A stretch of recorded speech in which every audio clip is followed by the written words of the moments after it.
Ready, go, delivery. Sunday morning. Tapos isasabay natin tong yan, mga labahan. Labahan po to ng ito po yung labahan sa dalawang unit, yung mga kinuha nating bedsheet kahapon. So, ipapalaundry na natin para pagka-check out ng mga naka-rent doon sa isang unit and doon sa tinanggalan yung nilinis natin isang unit, pwede na natin lagyan ng bagong labang bedsheet and mga blankets, no? So, idadamay natin to sa ating Ready Eat Go delivery. Itong dalawang labahan na to. Sorry, kakagising lang nga, medyo bangag-bangag pa. Pero, nagpe-prepare na si Richie doon sa i-deliver ko. Si Richie, birthday ngayon. Technically, parang day off niya. So, hindi natin siya isasama, no? Enjoy niya yung araw niya. So, yun. Delivery time na tayo.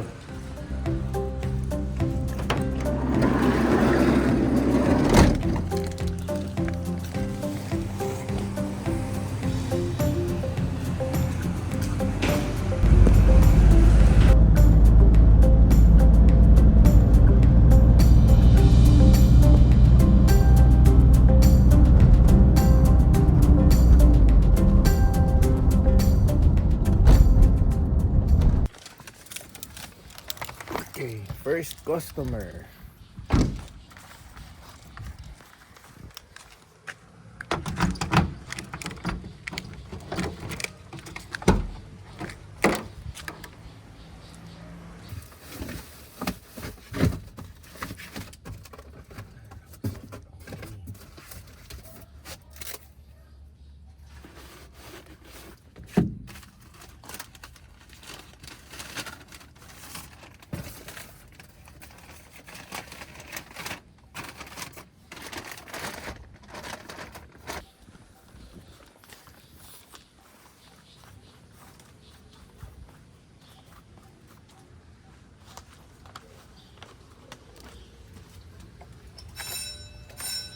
Lakas ng doorbell. Skandaloso yung doorbell. Kung wala man makarinig nito, ewan ko na lang. Okay. So, bago tayo pumunta sa second, ayusin na rin natin. Para pagdating, iaabot na lang natin.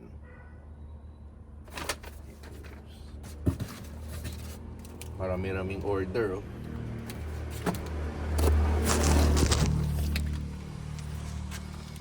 Ito po yung order nila. Yan, oh, marami pong ulam yan. Ilang day supply. So ito, bago natin ilagay sa supot, ito po yung mga orders nila yan. Beef mechado, chicken fillet in orange sauce, sweet and sour pork. Yan po. Tagdadalawang orders. Yan, each ulam. Ito po, i-deliver na natin ngayon. Next house. Alam niyo po, paminsan-minsan, ako rin po umu-order ng ganito sa Ready Eat Go. Tinatabi ko lang din po sa freezer para minsan, pag nagutom, meron po tayong mahuhugot. Or minsan, nakaplano tayo, kakainin ko to sa araw na to. Lalo na sa sitwasyon ko ngayon na nag-a-adjust tayo sa eating habits natin. Nagsisimula na ulit akong mag-order consistently dito sa Ready Eat Go para na-i-schedule ko yung mga kakainin ko, no? So, yun. Perfect po ito. Again, ang Ready Eat Go po talaga is designed para po sa mga taong talagang walang oras magluto or tamad na magluto, para po sa mga nag-oopisina, yung mga on the go, na at least alam mo kasi meron ka ng stock na ulam sa ref anytime nandyan. Pag may mga aksidenteng bisita, pwede yan, di ba? Yung mga hindi pala aksidenteng bisita, bakit yung salita natin? Biglaang bisita, yan, di ba? Meron tayong mahuhugot na pang pangkain nila. Bukod sa pangmemerienda mo, kung umabot sila ng tanghalian o hapunan, meron tayong mahuhugot na ulam. Yan, talagang design po talaga itong mga pagkain na to para sa mga household na gano'n. Yun. So marami pang pwedeng napaka versatile na itong frozen ulam na to, no?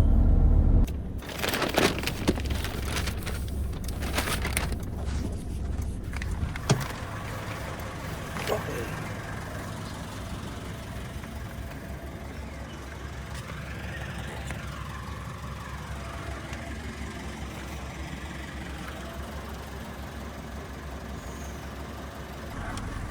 Okay.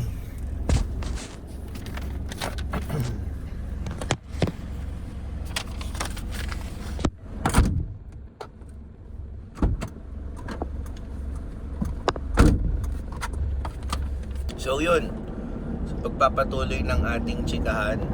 So si Ready Eat Go, ganun nga po ang concept niya, no? Kung bakit siya kung bakit siya pinanganak, kung bakit siya naging ganito, no?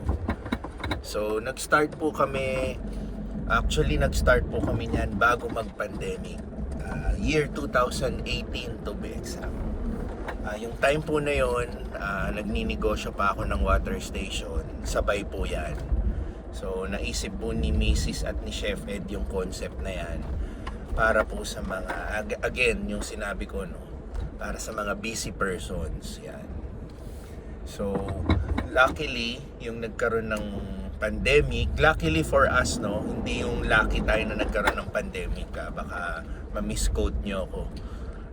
Luckily for us, yung nagkaroon ng pandemic, nagkaroon na kami ng somewhat base customers, no, na alam nila meron kaming ganong klaseng negosyo. So yung nag-hit yung pandemic, lahat po tayo tinamaan, even kami. Nagsara din po kami ng ilang month, 1 month or 2 months, hindi po kami nag-operate kasi yun po yung time na nag-i-start yung lockdown. And inaalam pa po natin yung rules sa labas, and takot pa yung mga tao, no? So yung medyo nagiging used na tayo sa lockdown, alam na natin yung rules. May mga quarantine pass tayo, naalala nyo ba yung quarantine pass? Yung nakakalabas-labas na tayo para mag-grocery, para mamalengke. Yung mga customers din natin, nagkakaroon na sila ng idea na nandun lang kami. Hindi kami totally nagsara, hindi kami hindi namin shutdown talaga yung negosyong to. So yung nagparamdam na ulit kami sa customers. May mga ilan-ilan alam nila na nasubukan na nila yung product natin before pa nung mag-hit si COVID. Yun, nagsibalikan po sila. And then paunti-unti, yan, struggle din po talaga, no? Minsan ilan lang yung order, pero nag-stick lang po kami. Talagang sinerve namin siya kahit ilan lang yung orders, para alam din po ng mga customer natin na nandyan lang kami, hindi kami nawala. So fast forward ngayon, luckily for us, yung mga pagtsatsaga namin nung time na yon, yan, yung mga onti-onting orders, kahit pa paano nag-ramp up na yung mga orders natin. And then eto na nga, umabot na tayo sa ganito, balik na tayo sa lingguhang delivery, balik na tayo sa mga regulars natin, and yun, nadadagdagan pa nga, di ba? So nagpapasalamat kami, lalo na kay Lord, of course, di ba, na kahit pa paano nakasurvive tayo sa pandemic. And ito, normalize na ulit yung sitwasyon. So yun, chika.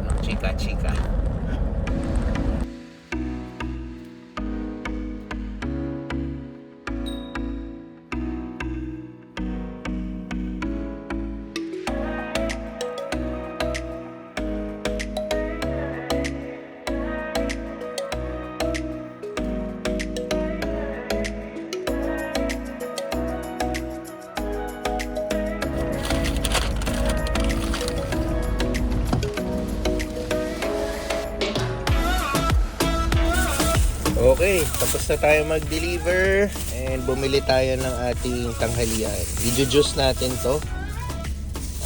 Ito, celery, carrot, and may pipino yan eh.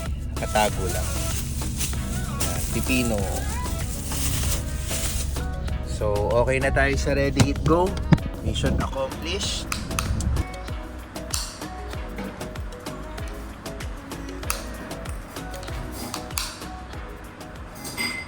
Ito po pala yung lunch ni Pixar. Chooks to go na chicken. Humingi tayo ng chicken dun sa handa ni Richie.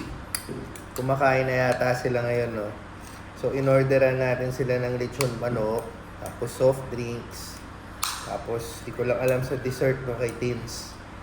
Pero nandun na sila ngayon. Pati yung asawa ni Richie, pupunta ngayon dito, nagsasalo-salo sila. So, tayo, humingi tayong isang part ng manok para i-lunch ni Pixar. Si Tins nasa gym ngayon, nag-workout. So, yun. This is your lunch, okay? Okay. This is chicken.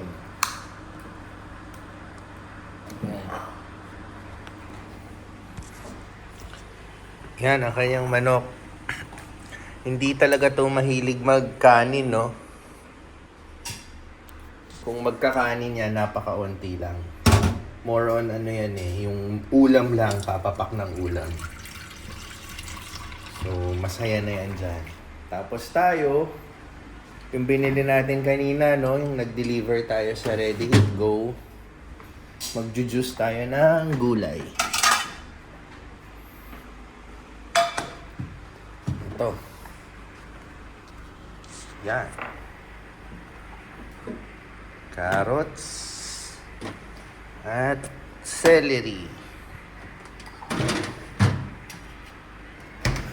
Ito ang tanghalian natin.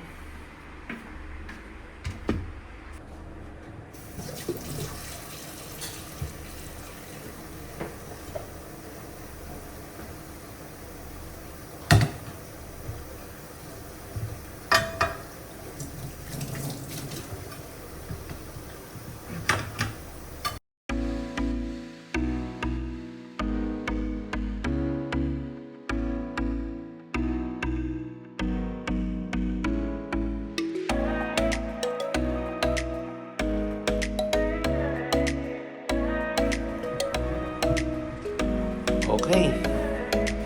So, ito na siya.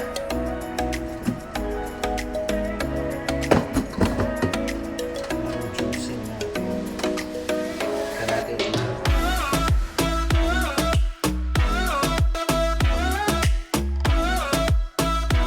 Ito, yung mga inipon natin, yung mahilig pa tayo mamili ng milk tea, nakakaipon tayo ng mga baso. So, malaki para ito ngayon yung magiging milk tea natin.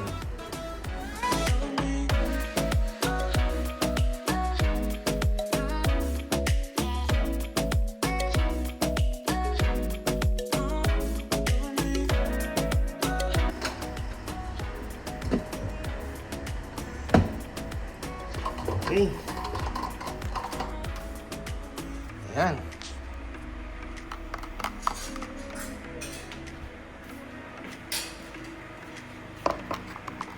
Like the taste? You like the taste? Siyempre, nalagyan natin ng chia seed. Yan.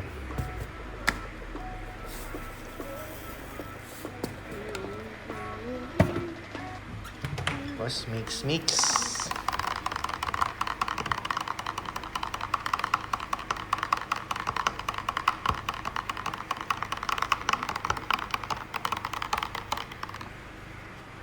Then, ito tayo. Lunchtime again.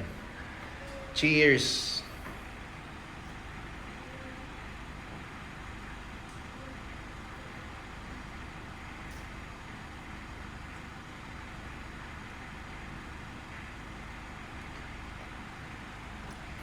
Ayos. Yeah. Happy birthday to you! Ito si Gemma, misis niya. Ayan na yung pagkain nila. May isda. Ay, may isda. Manok lang pala. Tapos soft drinks. Yan. Tino din, kamu dito. Oh, happy birthday ha. Yeah, bakit? Oh, yan. Nag-enjoy na sila.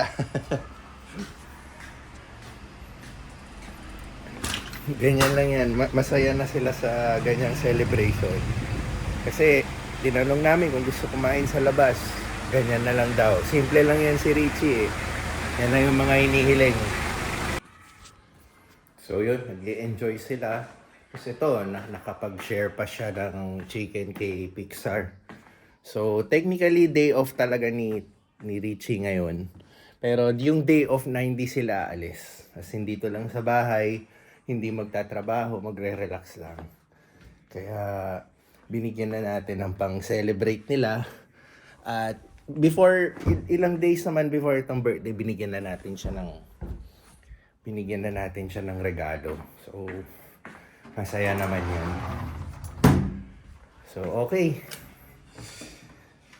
Sunday, relax day po kami ngayon. Hindi pa namin alam ang mga activities namin later. So, hindi rin po ako sure, no, baka magkaroon ako ng viewing sa BF Almansa, yung for sale na bahay. Nagme-message po yung mga ilang customers. Inaalam pa nila kung pwede sila later for house viewing.